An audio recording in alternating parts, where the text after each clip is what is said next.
Assalamualaikum warahmatullahi wabarakatuh. Halo semuanya, perkenalkan saya Felicia Jivanya dari kelompok 8. Pada video ini kami akan menjelaskan tugas besar mata kuliah algoritma, yaitu pembuatan program sederhana menggunakan bahasa pemrograman Python dengan library Tkinter.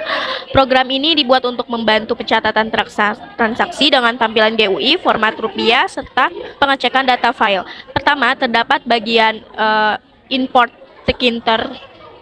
Bagian ini digunakan untuk mengambil komponen dari Tkinter seperti tombol, label, kolom input, dan jendela aplikasi. Selanjutnya ada bagian import TTK dan message box, digunakan agar tampilan aplikasi terlihat lebih rapi dan modern. Sedangkan message box digunakan untuk menampilkan pesan pop-up seperti informasi atau peringatan. Kemudian ada bagian import datetime. Bagian ini digunakan untuk mengambil tanggal dan waktu, misalnya untuk mencatat kapan transaksi dilakukan. Lalu ada bagian import OS. Bagian ini digunakan untuk mengecek file di komputer, contohnya untuk melihat apakah file data transaksi sudah ada atau belum. Setelah itu terdapat variabel transaksi sama dengan list kosong. Variabel ini digunakan untuk menyimpan data transaksi sementara selama program berjalan. Selanjutnya ada fungsi rupiah. Fungsi ini digunakan untuk mengubah angka biasa menjadi format mata uang rupiah. Contohnya angka 15.000 akan ditampilkan menjadi rupiah 15.000. Permasalahan yang mungkin muncul adalah data transaksi bisa hilang saat program ditutup karena data hanya tersimpan sementara di dalam list. Solusinya, data transaksi bisa disimpan ke dalam file seperti file teks, CSV atau database agar data tetap tersimpan walaupun program ditutup. Permasalahan lainnya adalah jika pengguna memasukkan data yang bukan angka, program bisa mengalami error. Solusinya adalah menambah validasi input supaya data yang dimasukkan harus berupa angka sebelum diproses menjadi format rupiah. Kesimpulannya, kode ini merupakan bagian awal dari program pencatatan transaksi. Bagian ini berfungsi untuk menyiapkan tampilan aplikasi, penyimpanan data sementara, pencatatan waktu, dan format uang rupiah. Selanjutnya, saya Naura Putri akan menjelaskan fungsi tambah. Fungsi ini dijalankan ketika pengguna menekan tombol tambah data. Fungsi ini bertugas mengambil data dari input pengguna, melakukan validasi, menyimpan data transaksi, menampilkannya pada tabel, menghitung ulang saldo, dan mengosongkan kembali kolom input. Pada baris 14-17, program mendeklarasikan fungsi tambah, kemudian mengambil data yang dimasukkan oleh pengguna, yaitu nama transaksi, jenis transaksi, dan nominal. Selanjutnya, pada baris 19-21, program melakukan validasi untuk memastikan seluruh data telah diisi. Jika ada kolom yang masih kosong, program akan menampilkan pesan peringatan dan menghentikan proses penambahan data. Kemudian pada baris 24-28, program memvalidasi bahwa nominal yang dimasukkan berupa angka. Jika pengguna memasukkan huruf atau karakter lain, program akan menampilkan pesan error sehingga data tidak dapat diproses. Pada baris 30, program mengambil tanggal secara otomatis sesuai tanggal pada komputer, sehingga pengguna tidak perlu menginput tanggal secara manual. Selanjutnya, pada baris 32-37, seluruh informasi transaksi disusun ke dalam sebuah dictionary yang berisi tanggal, jenis transaksi, nama transaksi, dan nominal. Struktur ini memudahkan program dalam mengelola data. Pada baris 39, data transaksi yang telah dibuat dimasukkan ke dalam list transaksi, sehingga data tersebut tersimpan di memori program. Kemudian pada baris 41-46, data transaksi ditampilkan ke dalam tabel aplikasi. Dengan begitu, pengguna dapat langsung melihat transaksi yang baru saja ditambahkan. Pada baris 48, program memanggil fungsi hitung total untuk menghitung kembali total pemasukan, total pengeluaran, dan saldo berdasarkan data terbaru. Terakhir, pada baris 50-51, program mengosongkan kembali kolom nama transaksi dan nominal agar pengguna dapat langsung memasukkan transaksi berikutnya tanpa menghapus data secara manual. Jadi, secara keseluruhan, fungsi tambah berfungsi untuk mengambil data dari pengguna, melakukan validasi, menyimpan transaksi ke dalam list, menampilkan data pada tabel, memperbarui total pemasukan, pengeluaran, dan saldo, serta mengosongkan kembali kolom input agar aplikasi siap digunakan untuk transaksi berikutnya. Selanjutnya saya akan menjelaskan mengenai fungsi hitung total. Fungsi menghitung total keuangan. Pada bagian ini terdapat fungsi hitung total. Fungsi ini digunakan untuk menghitung total pemasukan, total pengeluaran, dan saldo dari seluruh transaksi yang telah dimasukkan ke dalam aplikasi. Kodenya def hitung total, pemasukan sama dengan 0, pengeluaran sama dengan 0. Di awal fungsi, program membuat dua variabel, yaitu pemasukan dan pengeluaran dengan nilai awal 0. Variabel ini nantinya digunakan untuk menjumlah seluruh transaksi. Lalu yang kedua ada perulangan dan pencabangan. Menghitung pemasukan dan pengeluaran. Kodenya adalah for data in transaksi, if data jenis sama dengan pemasukan. Pemasukan ditambah sama dengan data. Else pengeluaran ditambah sama dengan data. Selanjutnya program menggunakan perulangan for untuk membaca setiap data transaksi yang ada di dalam list transaksi.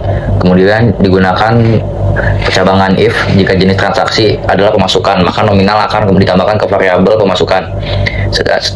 Sedangkan jika bukan pemasukan, berarti transaksi tersebut adalah pengeluaran, sehingga nominalnya ditambahkan ke variabel pengeluaran. Yang ketiga ada menghitung saldo dan menampilkan hasil, menampilkan total pada GUI. Kodenya adalah saldo sama dengan pemasukan minus pengeluaran. Pemasukan config text sama dengan rupiah pemasukan. Pengeluaran config text sama dengan rupiah pengeluaran. Saldo config text sama dengan rupiah saldo. Kemudian hasilnya ditampilkan pada tampilan aplikasi menggunakan config.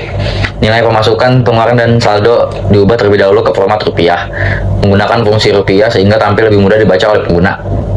Lalu yang keempat, fungsi simpan, menyimpan data ke file. Kodenya def simpan try with open transaksi txt w as file. Program menggunakan try agar jika terjadi kesalahan saat menyimpan data, aplikasi tidak langsung berhenti. Kemudian digunakan with open untuk membuka atau membuat file mode w berarti write, yaitu menulis data ke dalam file. Lalu yang kelima ada menulis data dan menangani error, penyimpanan berhasil atau gagal. Kode for data in transaksi, file write, data, tanggal, data, jenis, data, nama, data, nominal, and message box, show info, berhasil, data berhasil disimpan. Program melakukan perulangan untuk mengambil setiap data transaksi, kemudian menyimpan file menggunakan file write. Setiap transaksi ditulis satu baris dan dipisahkan dengan tanda koma. Kodenya adalah exception as a message box, show error, error F, gagal menyimpan data. Apabila terjadi kesalahan, bagian except akan dijalankan dan aplikasi menampilkan peran pesan error. Dengan begitu, pengguna mengetahui bahwa proses penyimpanan gagal tanpa membuat aplikasi tertutup secara tiba-tiba. Saya Afifah Syarani akan menjelaskan fungsi muat data. Selanjutnya, fungsi ini digunakan untuk membaca kembali data transaksi yang telah disimpan sebelumnya, sehingga ketika aplikasi dibuka kembali, pengguna tidak perlu menginput ulang seluruh transaksi. Pada baris 83 sampai 84, program mendeklarasikan fungsi muat data kemudian mengecek apakah file transaksi sudah tersedia. Pengecekan ini dilakukan agar program tidak mengalami error jika file belum ada. Selanjutnya, pada baris 85 sampai 86, program menggunakan try untuk mengantisipasi kemungkinan terjadinya error. Kemudian, file transaksi dibuka dalam mode read atau mode baca agar data yang tersimpan dapat diambil. Pada baris 87 sampai 88, program membaca isi file baris demi baris. Program juga memastikan bahwa baris yang dibaca tidak kosong sehingga hanya data yang valid yang akan diproses. Selanjutnya, pada baris 89 sampai 90, data yang dibaca dipisahkan berdasarkan tanda koma menggunakan fungsi split, sehingga diperoleh data tanggal, jenis transaksi, nama transaksi, dan nominal. Setelah itu, nilai nominal diubah kembali menjadi tipe data integer agar dapat digunakan dalam proses perhitungan. Pada baris 92 sampai 97, seluruh informasi transaksi disusun kembali ke dalam bentuk dictionary, agar struktur datanya sama seperti saat pertama kali disimpan. Pada baris 98, dictionary tersebut dimasukkan ke dalam list transaksi, sehingga seluruh data lama kembali tersimpan di dalam program. Kemudian pada baris 100 sampai 105, data transaksi ditampilkan kembali ke dalam tabel pada aplikasi. Dengan demikian, pengguna dapat langsung melihat seluruh riwayat transaksi yang telah disimpan sebelumnya. Selanjutnya, pada baris 106, program memanggil fungsi hitung total untuk menghitung kembali total pemasukan, total pengeluaran, dan saldo berdasarkan data yang telah dimuat. Terakhir, pada baris 107 sampai 108, apabila terjadi kesalahan saat proses pembacaan file, program akan menampilkan pesan error menggunakan message box, sehingga pengguna mengetahui bahwa proses memuat data tidak berhasil. Jadi, secara keseluruhan, fungsi muat data ini berfungsi untuk membaca data transaksi yang telah disimpan ke dalam file, mengembalikannya ke dalam aplikasi, menampilkan data pada tabel, serta memperbarui total pemasukan, pengeluaran, dan saldo secara otomatis. Pada bagian ini, saya akan menjelaskan kode GUI atau tampilan dari aplikasi sistem manajemen keuangan yang kami buat menggunakan library Tinker. Jadi yang pertama-tama kita ketik dulu root sama dengan TK, buka kurung, lalu tutup kurung. Baris ini digunakan untuk membuat jendela utama aplikasi. Semua komponen seperti tombol, tabel, dan kotak input akan ditempatkan pada jendela ini. Selanjutnya di bawahnya kita ketik root titik title, buka kurung sistem manajemen keuangan, lalu tutup kurung. Kode ini memberikan judul pada jendela aplikasi sehingga ketika program dijalankan akan muncul nama sistem manajemen keuangannya. Lalu diketik lagi bawahnya root titik geometri, lalu buka kurung 700 dikali 530, lalu tutup kurung. Baris ini mengatur ukuran jendela aplikasi dengan lebar 700 pixel dan tinggi 530 pixel sehingga penampilannya menjadi lebih rapi. Selanjutnya kita akan membuat judul aplikasinya.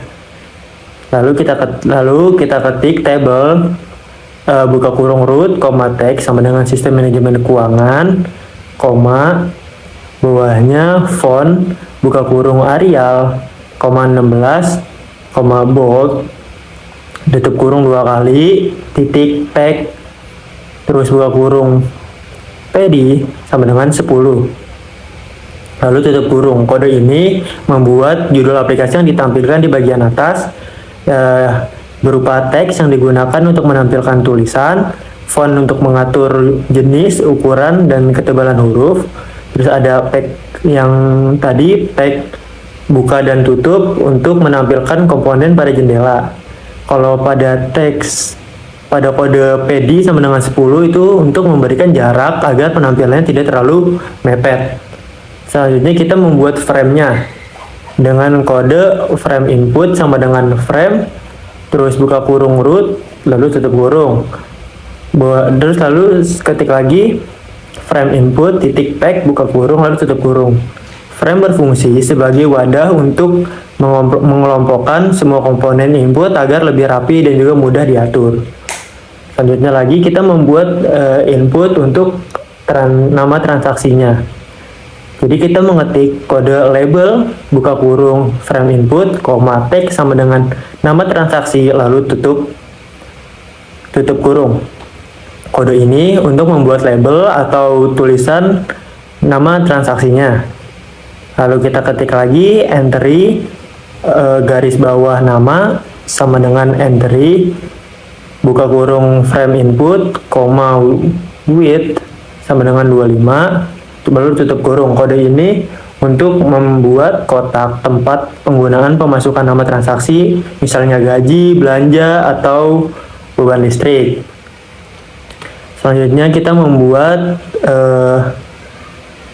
untuk memilih jenis transaksinya dengan kode combo, terus garis bawah jenis sama dengan TTK titik combo box, terus buka kurung titik tutup kurung. Kode ini untuk membuat combo box, yaitu untuk menu pilihan yang tersedia itu ada pemasukan dan juga pengeluaran. Supaya kode itu jalan, kita selanjutnya membuat namanya start reo dolly. Untuk penggunaan hanya memilih pilihan yang disediakan dan tidak bisa mengetik sendiri. Selanjutnya kita membuat input nominalnya dengan kode entry, terus garis bawah nominal sama dengan entry, buka kurung frame input, lalu tutup kurung. Kode ini untuk membuat input untuk memasukkan jumlah uang yang transaksi, misalnya 50 juta atau 15 juta. Selanjutnya kita membuat yang namanya tombol untuk menambahkan datanya. Button, buka kurung titik koma, komen sama dengan tambah, baru tutup kurung. Kode ini untuk membuat tambahan data. Saat tombol ditekan, program akan menjalankan fungsi tambah, buka kurung, habis itu tutup kurung, yaitu memasukkan data transaksi ke dalam tabel sekaligus menghitung ulang total pemasukan, pengeluaran, dan juga saldonya. Selanjutnya kita membuat tabel-tabelnya. Contohnya nanti dicontohkan. Kodenya kolom sama dengan tanggal, jenis, nama, lalu nominal, lalu tutup kurung. Kode ini tuh membuat untuk menentukan 4 kolom yang ditampilkan pada tabel, yaitu tanggal, jenis, nama, nominal. Terus selanjutnya tabel ditambahkan supaya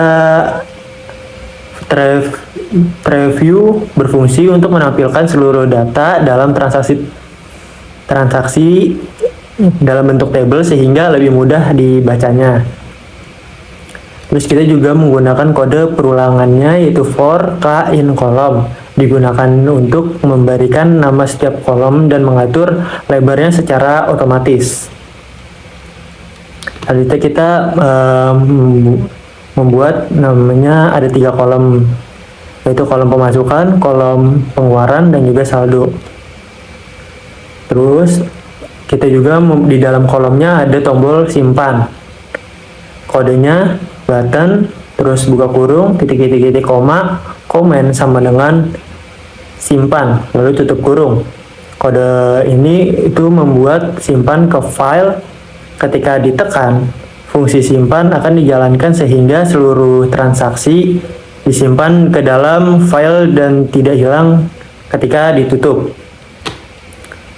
Terus bawahnya kita ketik lagi muat, terus muat, garis bawah data, buka kurung, dan tutup kurung. Fungsi ini dijalankan untuk aplikasi pertama kali dibuka. Tujuannya supaya data yang sudah disimpan sebelumnya tidak perlu memasukkannya secara ulang datanya. Terakhir kita ketik lagi root titik main loop, buka kurung, lalu tutup kurung.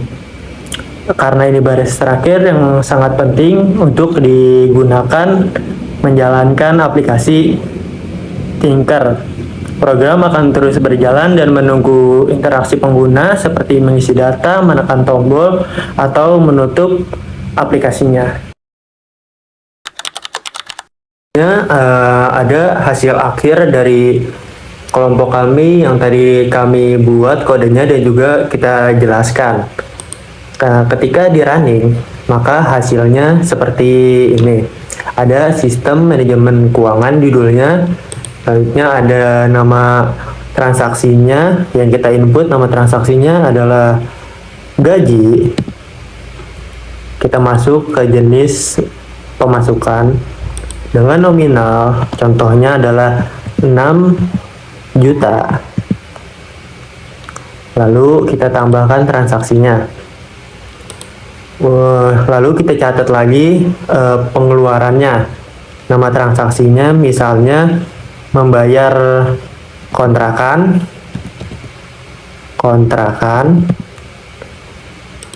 masuk ke pengeluaran dengan contohnya nominalnya 2 juta.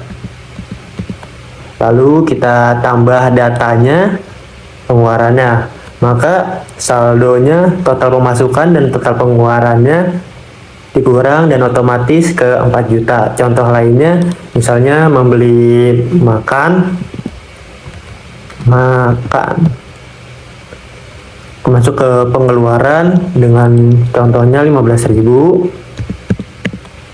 Terus kita pencet tambah data dan akan otomatis saldonya akan terkurang sendiri. Lalu kita simpan ke file. Nah, ketika datanya sudah berhasil disimpan, maka langsung tersimpan secara otomatis dengan kode transaksi, nama file transaksi .txt yang kami buat. Sekian dari kelompok kami dengan pemrograman keuangan sederhana. Terima kasih. Wassalamualaikum warahmatullahi wabarakatuh.